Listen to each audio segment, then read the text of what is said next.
Today, we're here with Miss Wendy Anderson. She has graced us with her presence on What I Know podcast. I really appreciate her. So, Miss Wendy, thank you for coming on. Sure. I really Happy to be appreciate it. here. Yes. And why don't you introduce yourself, as in what brought you to this point and what kind of made you get into the service of public service? All right. Right. My name is Wendy Anderson. I'm running for Volusia County Council, District 1. Hmm. And I made the decision to run about a year and a half ago when I had been already serving on some county committees working on revising land development code and realized that we've got some really good codes, but we really actually need to make some improvements to some of them to address things like flooding and coastal erosion and protecting wetlands and stuff like that. And as we started bringing some of these ideas forward to the county council, I was really surprised that they either didn't adopt them or adopted a few, but not all of them, or really just said, hey, that's a great idea. We're going to make that not mandatory, but voluntary and kind of give incentives away to developers to do the right thing. And I'm like, wait a second, maybe they should just do the right thing. So anyway, those were things that kind of triggered me at the end to say I'm going to run for office. But rolling backwards, I'm a scientist, I'm a teacher, and I have always kind of not just taught my own classrooms, but been a public educator of just people in the community. I've Right. often given talks out in the public with different organizations and advised elected officials and government staff on a lot of particularly environmental issues and things related to water and to conservation. And I realized a long time ago that being a scientist wasn't enough. Mhm. Science helps us understand problems and sometimes understand solutions, but to really get stuff done, to really effect change, it requires policy and it requires social and political and economic change. So I decided that I needed to bring the rest of me to the table and get involved in changing policy. Awesome, awesome. So, what got you into actually becoming a scientist? Which that's Oh, very oh, interesting. that's an interesting question. So, I don't know. I mean, going back to being a kid, probably. I used to go fishing with my grandma and on my mom's side and on my dad's side. They had a dairy farm in central Mm. Kansas. So I spent a lot of time on the farm gardening with my grandma and milking cows and driving the combine to harvest wheat and Nice. bale hay. But I just think that love of the outdoors was kind of at the root of it all. Right. And then going through school, I was always good in biology. And so because it just came easily, I just decided when I was in college to pursue that. I was trying to decide between that and being a music major because I also like to sing. But Okay. um but yeah, anyway, I won't go into all the reasons why I chose biology, but I did. And really had a lot of fun with it. Again, I mean, I do things because they're fun Yeah. and I feel like they can make a difference. So I chose biology and then this is also kind of a silly part of the story, but when I graduated with a bachelor's in biology, I applied for a job at the M&M Mars plant. I was in Waco, Texas. I went Wow. to Baylor University and they made Mars bars, Snickers, and some other I can't remember what the other candy bar was. And I had had organic chemistry and Mm. microbiology, and I'm like, I can go work in the quality control lab. Nice. And so I applied for this job and I don't get it. I didn't Ooh. get the job. I was the number two person, which doesn't get the job. And I realized that the person who got the job had a master's degree. And I thought, oh gosh, if I want to be a scientist have a career in science, I'm going to have to go get a graduate degree. Right. So I kind of begrudgingly drug myself back to school and finished a couple of graduate degrees. And in the process, fell in love with teaching and Mm. fell in love with actually doing the work of a scientist. And so have just pursued that as a career. Nice. Hmm. That's very interesting. So it take you from, the farm Hmm. to wanting to know more about, the environment and getting into the biology and then getting into teaching. It's great that you want to educate others on the things that you know and learn. Right. I'd like to thank our sponsors for making today's podcast possible. I'd like to thank the Berry Executive Center in DeBerry at 301 North Pine Meadow Drive, as well as Beacon Way Production that has this beautiful video and this all production setup. Thanks again, guys. Now, let me ask you something with the environment because I met you at an event Right. and we were speaking about the scientists and the environment, which, as a real estate person, individual, I environment is important Hmm. because of development of the area. And Right. you know a lot about the conservations Right. and things like that.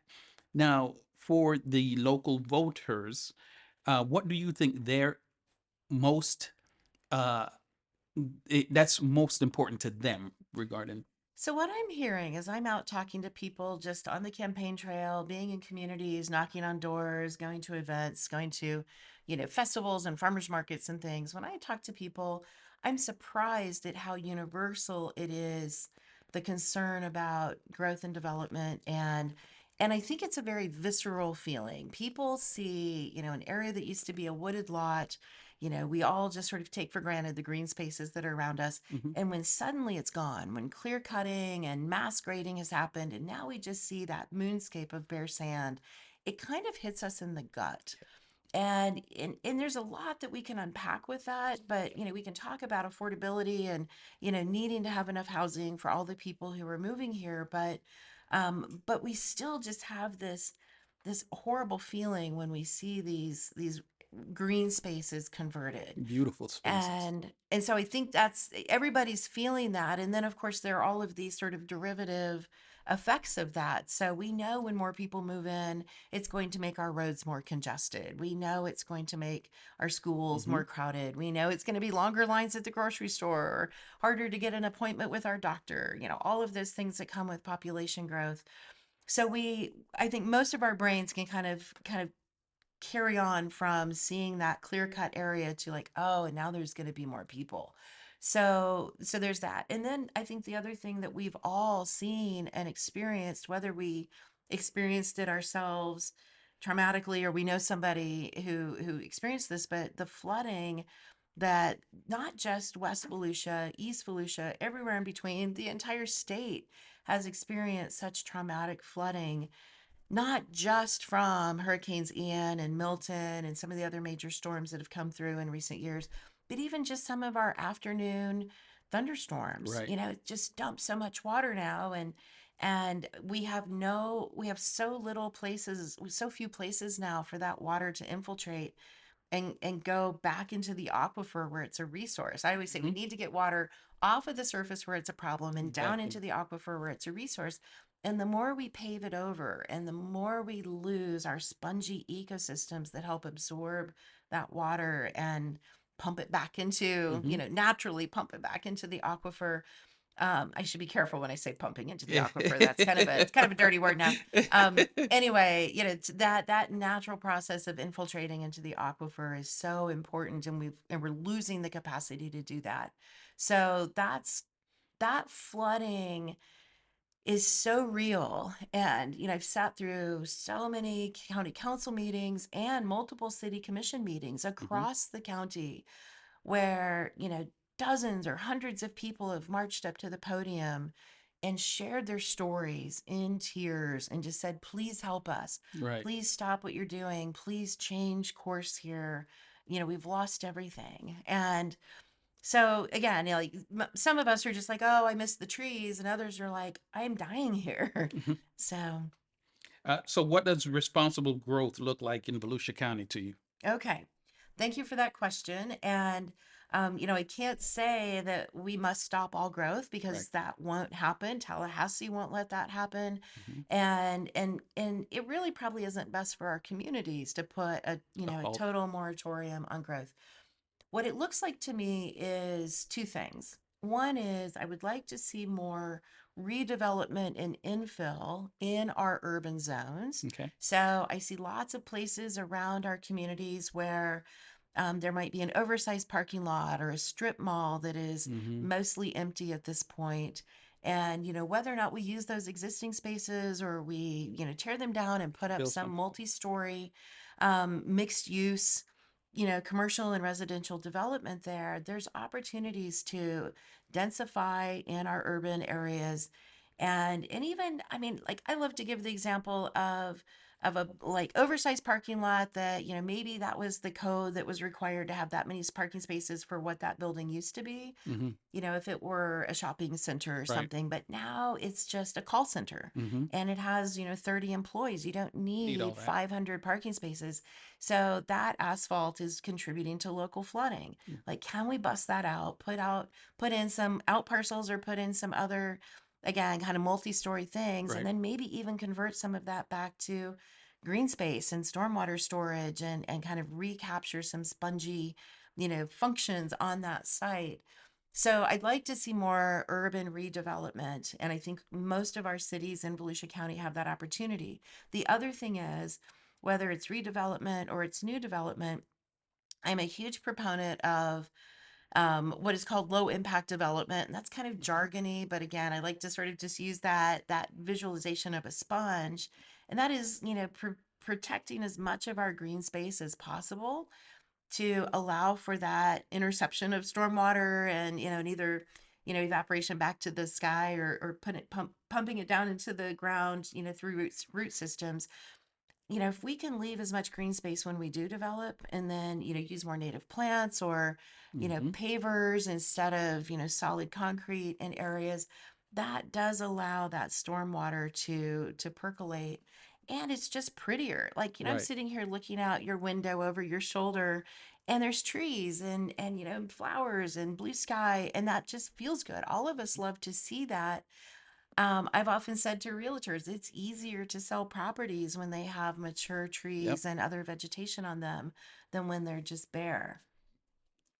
Uh, so as you were talking about the commercial and residential living space, I've Mhm. noticed there's a few companies that are building most of those now because the new development, which is in DeBerry, Mhm. is going to have that, from what I'm understanding. I'm excited about that. Yeah, me Yeah. too.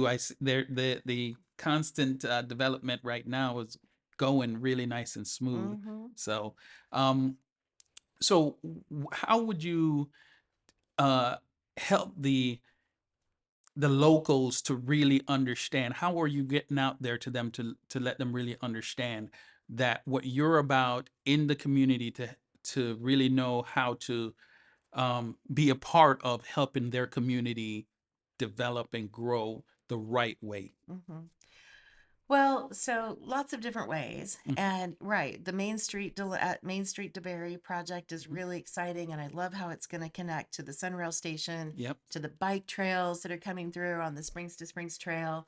It's just a really well planned, well thought out, Development. multi-use development. Mhm. So, DeBerry, I always think DeBerry's kind of ahead of the curve on so many things. But anyway, so I mean, DeBerry doesn't need help with that. I mean, No. I just, Yeah. I'm always just praising, singing their praises, and blessing their good ideas. Mhm. But I think that a lot of our other communities are kind of looking at what works in other communities. Like, they look at downtown DeLand and say, "That's really cool. DeLand's done a really good job, kind of rejuvenating." It might be, there's been a little bit of murmurings lately, that people are leaving, Mhm. businesses are leaving downtown DeLand, and all the other businesses are like, "No, we're still here. We're great." But downtown DeLand really is a success story. So I think our other local communities look at that and say, how can we create or recreate something in our communities that thrives just as well? Amy Manuzzi from De Leon Springs, who represents their community association up there, was just appealing to the county council this past week for help with rezoning and some Mhm. other efforts that they could support for De Leon Definitely on Springs to Springs. actually have a sort of The space. thoughtful redevelopment of their commercial district along 17, Highway 17, that would still kind of keep a very local scale and sort of Florida cracker feel Yeah. to it, and but also bring in more small businesses into their community. So, I'd like to talk about this with lots of different organizations. I come to chamber events Mhm. occasionally. I've attended, 1 Million Well, Cubs, which is a great organization. And, and really just any audience I can get, I do a lot Gen- of house parties as just fundraisers for my campaign, but I kind of use that as an opportunity to tout these ideas of walkable communities, places where people are living close enough to each other and to the places where they eat and work Mhm. and bank and maybe take their kids to daycare or whatever they're doing. They can just walk or ride their bikes and Yeah. maybe not have to get in their car. Yeah. So there's an Yeah. organization called Walkable Volusia. I don't know if you've heard of Walkable. them. No, I And haven't. they're trying to work on both sides, although they're mostly kind of West Side Hmm. based. And, and they're really working on trying to get people with those sorts of perspectives and values put on a lot of the advisory boards for our Okay. different cities and counties to bring that sort of densified urban center framework to, all of our communities. Yeah, and it would bring, I feel it would bring the community itself together more Hmm. because then you have the opportunity of spaces where people can go because we've lost a lot of uh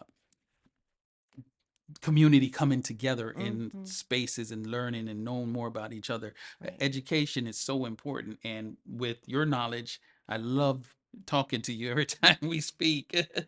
So basically, with your role, what would be the first things you tackle if being, let's say, in the council for the district? What would be the first thing for the county you'll be most important and your thoughts? Hmm. Well, so of course, after I win, I will start my seat in January of 2027. Woohoo! And woohoo. And so we will be through the current hurricane season Mhm. by then. And if we make it through this hurricane season without a major storm, then Senate Bill 180 should sunset. It's supposed to sunset. And that will then kind of free up a lot of the constraints that local governments are under right now, where Tallahassee has taken away our home rule abilities. So we will be able to go back to our ordinances and update some of our stormwater ordinances. Mhm. That would be one of the first things I would want to do is go back to the table, the ideas that the NRAC group, it was the Environmental and Natural Resources Advisory Committee, was appointed by the county council. We worked for 3 years to develop all these revisions Mhm. to work on flooding, to protect wetlands. I would take that good work that those 14 experts did collectively and bring that back to the table and say, okay, can we revisit this now? The Mhm. work's already been done. It's shovel ready. Let's get this into our policies. And so that would be the first thing I would do. One of those also was a low impact development Mhm. ordinance that makes that the norm and the mandatory set of principles for developers to follow. So I would do that as quickly as I could. Another thing I would do, and this is kind of changing the subject on you, but I would try to get funding for the arts and cultural grants back Yeah. into the budget. And I bring that up. I know that's kind of coming out of left field right now, and not everybody agrees with me on this. But to me, arts and culture is social It infrastructure. is. And it is what brings people together. It's what makes us be humans together.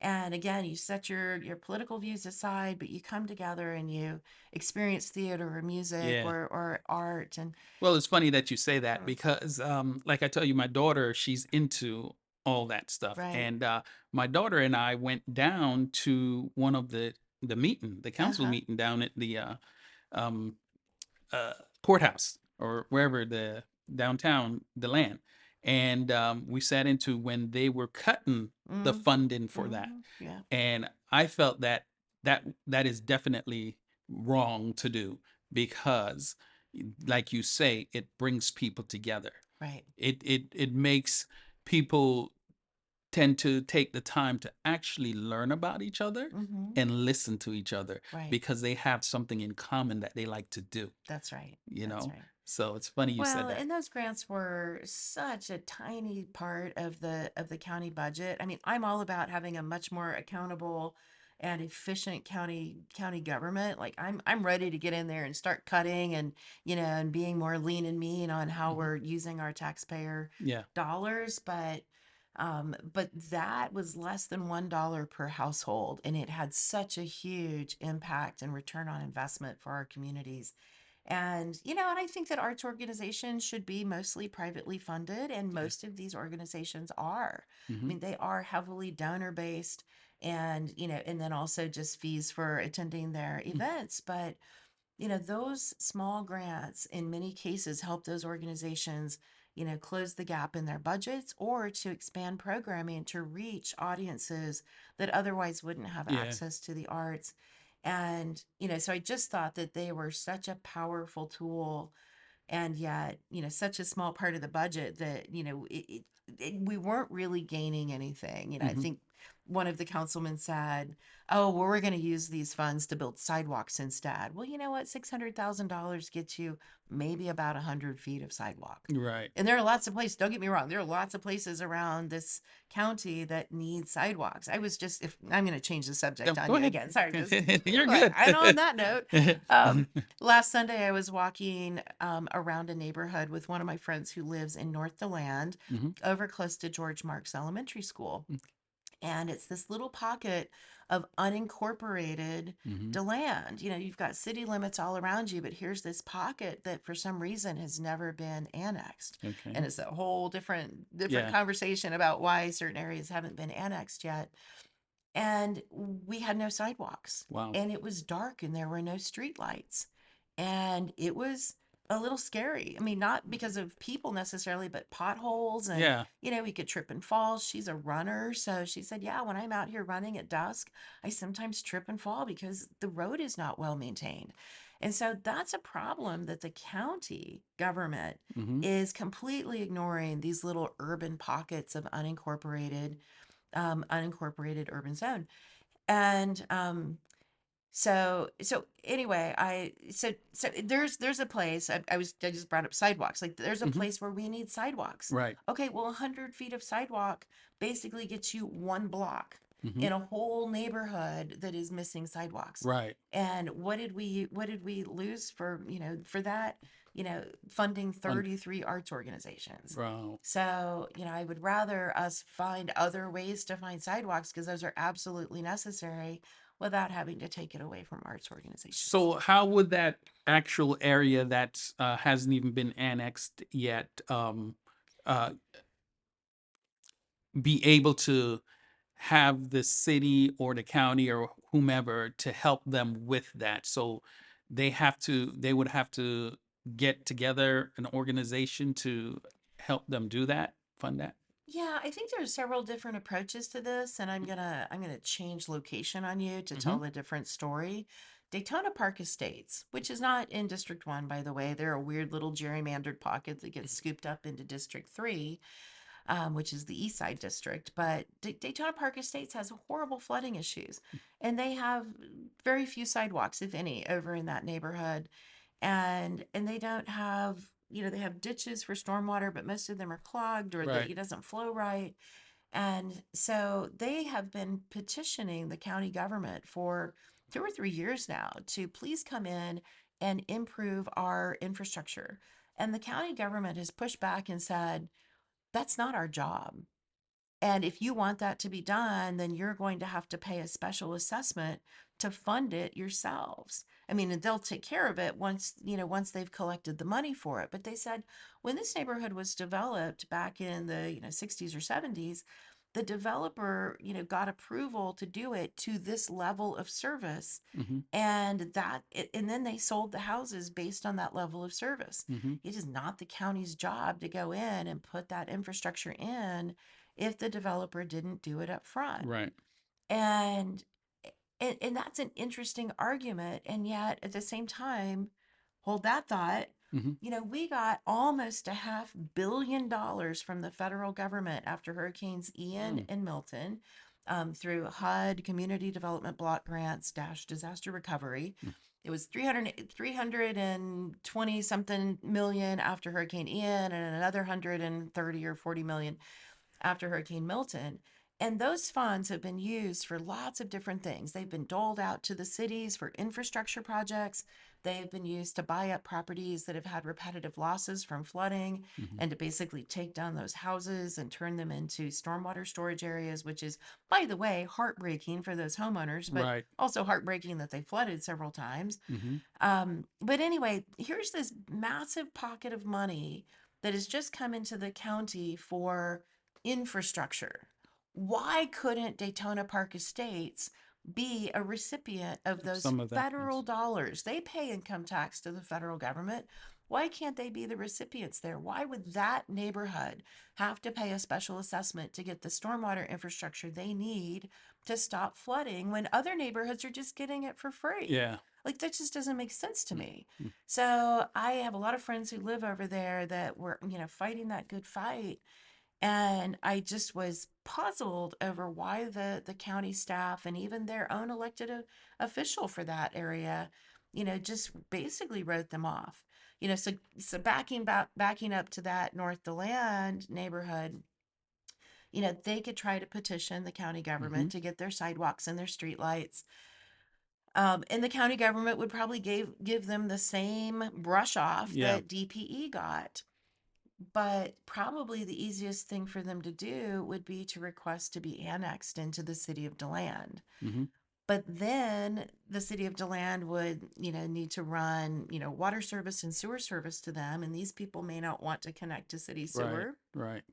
because that costs money to connect Mm, and money to pay your right. sewer bill every month. And, there's pros and cons to Yeah. that.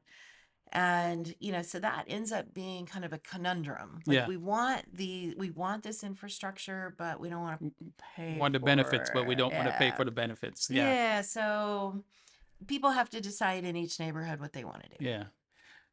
So, what is it that you want people who don't know about you yet? What is it that you would like them to learn and give you the opportunity to um, uh, be their representative in the county? Okay, I love that question. One of the and I don't want to sound silly when I say this. I No. want people to know that I genuinely care. Hmm. That I don't have any self-interest. I'm not representing any special interest groups. Hmm. I'm just a person who cares deeply about my community. I care deeply about my neighbors, and I want to make a difference. Hmm. And I feel like I've been contributing and trying to guide from the outside as just an advocate and an advisor. But I really want to be one of the people who really gets to be a decision maker, Right. and I want to listen. One of the things I've loved about campaigning, whether I win or not, I have loved meeting people and hearing their stories and finding out about their lives and what's important to them. And that's just fun for me. Hmm. I mean, I'm introverted, but I love this Yeah. one-on-one Yeah. stuff and just really drilling down and getting to know people. So that's what I want them to know. I'm a genuine, authentic person, and I care. So, call me, tell me your story. What can I do to help you? And if they choose not to vote for me, that's okay because, my name's not on some voter guide, or my name is not, in the minds of, some, former politician who makes a big endorsement video. Like, I don't care. I just want them to know that I care and that Yeah. I'm willing to work really hard. You were telling me as we were kind of getting ready this morning that you're a person who's always busy, you multitask, you've got lots of irons in the fire. I do too. Hmm. I've got a full-time job as a professor, and I take care of my mother, and I am getting married this afternoon. I've got a just Congratulations. raising a daughter, just getting her launched. I've got pets, and yeah, I've got a very full life and lots of other community service that I do. Like, I don't need one more job, but Exactly. I'm also the kind of person who knows how to juggle it all and build connections. And Mhm. that's often what people say about me, is I'm a connector. I'm Yeah. often at the nexus, and like, oh, you need to get to know so and so, and oh, you two have a shared interest, and I just love to do that. That building networks. Yeah. And so I can do that whether I'm sitting in an elected seat or not, Yeah. but I think I'd be good at it. I can tell you, that's one thing I love about you that since I first met you, when we spoke, you genuinely listen Mm, to, who I am, where what I was trying to do and so yeah, forth. yeah. And then you came up with some ideas of some of the things that I wanted to do. And yeah, Hmm. and here we are Here sitting we are. down Yeah, chit-chatting. that's right. So how can people first of all, find your information, connect with you, and vote for you. Right. So my website is wendyforvolucia.com. And that's really more a place where you can donate, Hmm. but also just has some basic information about me. Hmm. And it also has my calendar of what's coming up in my coming weeks, where where you might be able to intercept me at either an event, or I do twice a week. I do coffee and conversation. Okay. On Wednesdays, I do it up at Twin Brothers Cafe in De Leon Springs from 10 to 11. So just pop in. I'll just be there for an hour. If you want to find me and talk to me, come find me there. On Friday mornings from 9 to 10, I do it at Terra Cafe in DeLand. So both locally owned coffee shops. Hmm. And I've gotten to know the owners of those two coffee Nice. shops really well. They really appreciate me being there and bringing new customers in and giving Awesome. shout outs to their small businesses. But so that's on my website. You can find out where I'm going to be next. And then my Facebook page, Wendy Anderson for Volusia County, is really more and more actively posting stuff. I have a social media manager too, Yeah. who puts up, just kind of daily stuff just to Yeah. kind of keep, engagement up. But, you can tell when it's really me posting because I'm usually, my posts are usually this long, like, I've got lots to say. But, but anyway, that's where you can really find out more about like how does Wendy's mind work on a daily basis. Yeah. And I think Instagram and some other places, but there's those. And then also just call me, Yeah. go to my website or my social media pages, and you can find out my email, which is Anderson for the word for Volusia, the number one, Yeah. at gmail.com. Just reach out, Hmm. my phone number, just call me. I Yeah. will respond and talk to anybody. So when you're not doing all this stuff, Hmm. Miss Wendy, what is it that Wendy loves to do on her downtime? Right. Oh, thank you for asking that.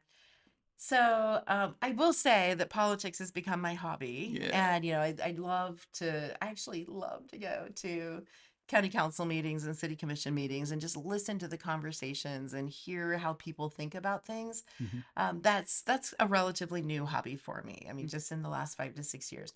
What I really love to do is kayak and bicycle. What? And so, I've got a couple, I have a tandem kayak and a single kayak. So depending on who I'm, out With, yeah. paddling with, I'll just put in on the St. Johns River or do some of the spring runs or, whatever. There's, go out to the intercoastal. I love to paddle around the spoil islands in the intercoastal. And so just being on the water is just so peaceful and beautiful. So that's my favorite thing. I also love to just bicycle on our Springs to Springs Yeah. trail sections.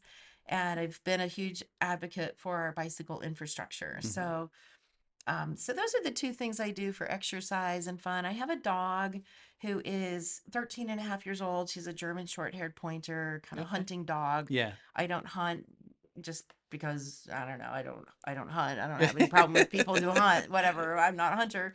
I own a gun, but I'm not a hunter. Hmm. And but I just love to be out with my dog. But she's 13 and a half. She's an old lady. And Hmm. so now I spend a lot of time taking care of my dog who has a lot of health issues. I've been single for 14 years, and okay with that. Right. Just like I'm an independent woman and date every now and then, but just mostly can't be bothered. Hmm. And then 9 months ago, this most amazing man that I've kind of been friends with for a few years, but he had just lost his wife and I had just lost my father. We were both grieving, and he sent me a campaign donation, and I wrote him a thank you note for the donation, and also offered condolences for Yeah. him having just lost his wife. And he's like, how can I help with your campaign? I'm just I need a project. I need something to take my mind off of stuff. And I'm like, sure, great, let's get together for breakfast and I'll tell you how you can help. And one thing led to another, and you know what, we're getting married in 5 hours. Later today, That's I awesome. I married this most amazing man, and I can't believe it because I'm just so independent. Mm. But he has just been just the most amazing love, Yeah. and we wake up every day and say, "How can we find joy today?" Yeah. And he's And amazing. I met him and he's definitely he's amazing he's a gentleman. hoot. And Yeah. for those of us, anybody who's seen us out in public knows what I'm going to mean when I say this. Our little slogan that we've developed kind of as a campaign team is come for the mustache, Yeah, stay for the Wendy. I was about to But say because my wife loves his mustache. It's that curl yeah, up.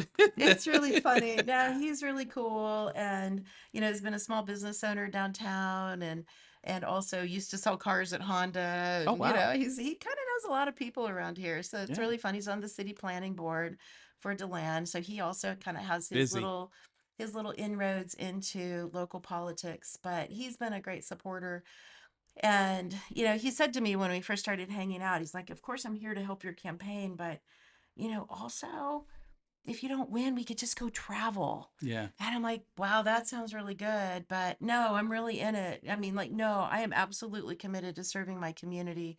And he's really kind of by my side to see Awesome. this through with Awesome. me. So, but yeah, we're really excited. I'm Yeah. I'm taking time out of my wedding day to hang out with you. I'm excited for you So, as well, and I yeah, really appreciate you taking the time. sure. This is Miss Wendy Anderson for County City Council. And hey, listen, you need to get on her website. You need to donate. You need to, find out more about how she's trying to help us in this county. So I really appreciate each and every one of you tuning in, and I appreciate you Yeah. getting on and Well, thanks with so me. much for having I me. It love really is talking fun to to, you. yeah, I love talking to you too. Yeah, and if I can just add that District Yeah. 1 for the county council Hmm. spans from the northern half of DeBerry, from High Banks Road north. Hmm. It includes Orange City, DeLand, De Leon Springs, Pearson, Seville, Astor, Barberville, Huge. and then scoops up Lake Helen and Casadega on the other side of the highway. So Huge. it's a big district Yeah. geographically. It's got about 80,000 voters in it.